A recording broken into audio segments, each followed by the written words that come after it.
Now, as tensions are rising across the country, the president, a self-proclaimed healer of souls, has gone noticeably missing and quiet. He desperately needs this radical base to show up for him in November. So Joe has been trashing Netanyahu and Israel while trying to ignore the hate-filled protests of the left. He's trying to walk a tightrope. And as we all know, well, Biden does not have very good balance in any regard. Anyway, now he's falling in the polls in a major way. Don't take it from me. Let's look at this. A brand new poll from CNN. Donald Trump has now opened up a whopping 6-point lead nationwide, nearly double the margin of error. When you throw in the third-party candidates, Donald Trump's lead swells to 9 points. The key driver behind these numbers, well, the economy and immigration. According to the same CNN poll, 66% of voters disapprove of Joe Biden's handling of the economy, and it is not just fake news CNN. Let's look at the CBS poll from 3 key battleground states showing that a large plurality of Americans believe they would be much better off financially if Donald Trump wins in November. In Michigan, Pennsylvania, Wisconsin, an overwhelming majority of voters believe the economy was better under Donald Trump. Most believe the economy has gotten worse since the end of the pandemic. And that's not all. Donald Trump has now pulled ahead when it comes to an important question. Who better understands people like you? They can't answer, are you better off than you were 4 years ago? Now, this is all on the heels of last week's Bloomberg Morning Consult polls showing Donald Trump winning 6 out of 7 swing states. And don't forget Gallup. They have a poll out finding that Joe Biden is the least popular president in modern history, the last 70 years. Meanwhile, a new Harvard-Harris poll also finding that Trump is leading nationwide in both a head-to-head matchup with Biden and a 3-way matchup against Biden and RFK Jr. And get this, the poll showed that 57% of Americans believe that Democrats are, quote, using the legal system in biased ways to take out a political opponent. And 64% indicated that Biden's cognitive decline is getting worse every single day. The polls now are so bad that during a podcast featuring Biden, Clinton, and Obama, well, actor Jason Bateman suggested that, Joe, why don't you go on Hannity's program for an hour and defend your great record? But instead of providing a thoughtful answer, well, he needed his predecessor, Barack Obama. Well, not his predecessor, but his former partner, Barack Obama, to step in, leading to a lot of questions, really. How much influence does Obama have over Joe Biden? You decide.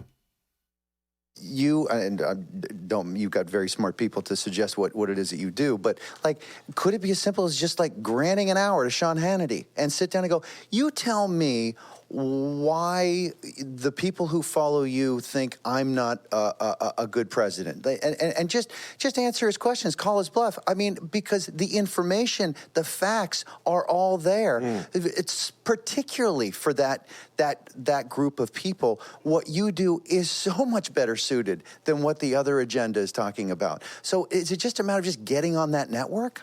I don't get it. First of all, you guys are exactly right. Joe's got an unbelievable record of accomplishments.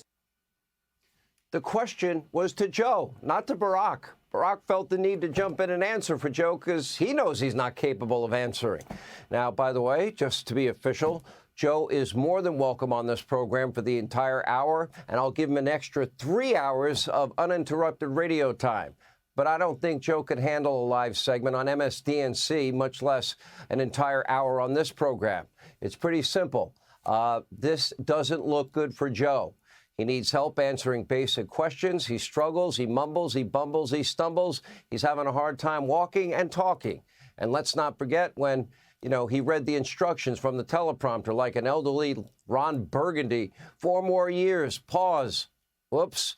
From the economy to inflation to illegal immigration to violence in the Middle East, war in Europe, to the obvious cognitive decline, it is no secret why Biden is hemorrhaging support from several usually reliable demographics. Then, of course, he's out there talking about his dear uncle that was eaten by cannibals. But anyway, I digress. But it's not stopping Democrats and strategic, minds that are in the Democratic Party. James Carville's a lot of things. I've debated him, smart guy, and he's getting really pissed off. Watch. So I hear this a lot. James Young voters are just not into this. It's two candidates. One's in the 80s, one's is almost in the 80s, and they're concerned about things that Washington are politicians, and you just can't blame them for, oh, you. All right? Are you watching what is happening in the Supreme Court? If you're 26, do you see what they're doing? First of all, they're going to take every right that you could possibly have away from you. If Trump and Roberts and Alito and Gorsuch and Thomas and Leonard Leo and the Heritage Foundation, if they get a hold, there will be no government left. There will be no rights left. You'll live under theocracy. You'll end up with Christian nationalism. But that's all right, you little 26-year-old. You don't feel like the election's important to me. They're not addressing the issues that I care about. Don't worry, with Joe unable to communicate effectively, Democrats are once again rolling out, well, their not-so-secret weapon. That's right, VP Harris. And recently, during a, pretty grotesque, fawning interview with Drew Barrymore, Kamala spoke out against those who dare to criticize her constant, inappropriate, weird giggling and laughing. Take a look. You were asking me earlier about what it means to be, like, the first woman. And, it's funny because people still got to get used to this, right? I mean, my staff, for example, sometimes they'll show me little things that just amuse me. Like, apparently, some people love to talk about the way I laugh. Oh, yes. Okay. I love your laugh. Well, let me just tell you something. I have my mother's laugh. Oh. And I grew up around a bunch of women in particular who laughed from the belly. They laughed. They would sit around the kitchen and drinking their coffee, telling big stories with big laughs. I'm never going to be, that's just, I'm not that person. Now, there's really only one way to stop Kamala from laughing, vote her out of office. That would be 189 days from now. And you can send her boss, Joe Biden, to finally retire on the beach in Delaware. Maybe he'll build up his muscles and be able to pull along his beach chair. Hey, Sean Hannity here. Hey, click here to subscribe to Fox News YouTube page and catch our hottest interviews and most compelling analysis. You will not get it anywhere else.